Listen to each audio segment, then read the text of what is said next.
rights. And the Quran says, Ar-rijalu kawwamuna al-nisa. Says man is a degree above women because he is the breadwinner. See, if there's extra responsibility put upon an individual, naturally he has extra powers. In other words, in no society, Western society that I know, that if a man deserts his wife, he is apprehended and is made to pay maintenance. But if the case is in reverse, they don't catch the woman and make her to pay maintenance for the family. So this is natural, because the man is the breadwinner, he is made responsible, so he is a degree above women. There is no such thing as absolute equality, men and women. But women actually rule the home. You know, like the Frenchman says, that women can do anything because they govern those who govern everything. And it's a fact, whether in a Western home or in an Oriental home, Muslim home. Is the woman, if she knows how, you know, Shakespeare says, she stoops to conquer. If she humbles herself, he says, dear, what do you say? And the husband will turn and say, look, man, whatever you say, you know, where you want to go, San Francisco or New York, whatever you say, he's prepared to give in. So in other words, now it's left to the woman what she wants to compete with man. We see the competition going on and it's creating all the problems. You do the same thing, your problems will be the same. So in Islam, the position is that they both have their rights. Men have their rights and women have their rights, but they are not absolutely equal. In the sight of God, they are all equal.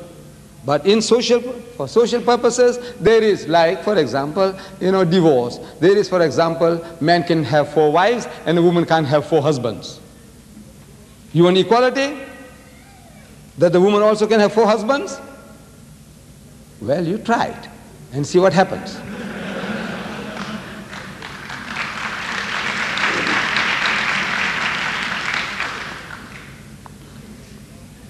Mr. Deedat, you have talked a bit about blacks and the problem of racism. Would you please present the Islamic solution of this problem, the problem of racism? You see, Allah Bari Ta'ala tells in the Holy Quran, Ya Yuhan Nas, O mankind. The whole of mankind is addressed, not only Muslims. Ya Yuhan Nas, Inna khalaqnakum min zakarin wa unsa. So most certainly, Allah has created you all from a male and a female. وَجَعَلْنَاكُمْ شُعُوبًا وَقَبَائِلًا, and it is He who has made you into nations and tribes. لِتَعَارَفُوا, that you may recognize one another. Not that you may discriminate and exploit one another. لِتَعَارَفُوا. Inna akramakum indallahi atqakum. Says the most certainly, the noblest in the sight of God is he who is the best in conduct. This is the standard laid out by Allah Bari Ta'ala of judging. Not race, language, color or riches, but your behavior.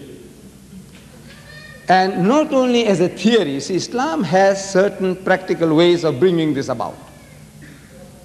Everybody speaks about the fatherhood of God and the brotherhood of man. The Christian will tell you that, the Jew will tell you that, the Muslim tells you that there is but one Lord and we are all His creation, we His creatures, yes. Fatherhood of God and the brotherhood of man. But how do you implement that brotherhood? No system. Islam has a system. 5 times a day it brings people together. Rubbing shoulders. The black and the white, the rich and the poor, the African and the Indian, the Arab and the Malay, everybody rubbing shoulders, using the same taps, using the same towels, standing shoulder to shoulder, no gaps left between one individual and another in our form of prayer, salat, so that the devil might not get in between you and your brother. That devil is not the one we see in the art galleries, you know, with horns, sharp ears, tail with a barbed hook, ruddy complexion. No, it's not that devil. When our Nabi Kareem sallallahu alaihi wasallam, he said that we must not leave gaps between one devotee and another, so that the devil might get in between you and your brother. The devil he was talking about was your race. I'm white, he's black. I'm rich, he's poor. That devil must not be allowed to get in between you and him. Because if you did, you see, if I stand at a distance, this guy is a Negro, I'm an Indian, I'm an Arab, he's an Ajam. No, there's no opportunity. So stand shoulder to shoulder, no gaps left. In other words, a practical system. Then, if one can afford once in a lifetime, go on a pilgrimage. On a bigger scale in your social environment, Fridays. the masjid, the cathedral mosque, the Jummah masjid, and hire this thing, Eidgah, on Eid occasions, get out and get people from all over the place into one common place. And on a universal level, go on a pilgrimage. There you go and you get surprise of your life. He says, what, man from Tamil Nadu? He's a Muslim? Because in my country, all the Tamils are Hindus. Hey, he's Tamil and he's a Muslim. This man here, pitch black, like coal, from Ethiopia, Muslim, my brother. And this guy here with blonde hair and blue eyes, like a German or a Norwegian, Muslim from Turkey.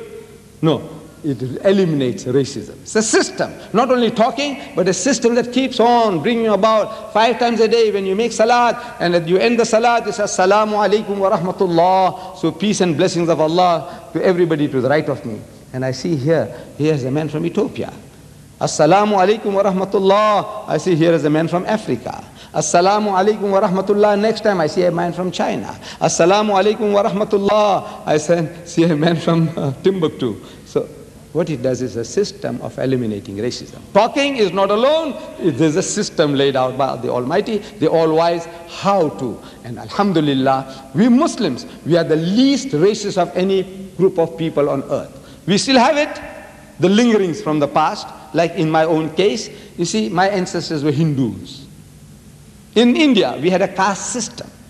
We divided mankind into 4 different groups. In South Africa, they divide you into 4 different groups, racial groups. In my country, into castes, 4 different castes. I am a Muslim. But the environment is telling me again and again that this guy is a Brahman, he's top, and this is an untouchable, he's low down. 5,000 years of Hindu blood has been flowing in my veins. So if there is still something lingering on, you can understand.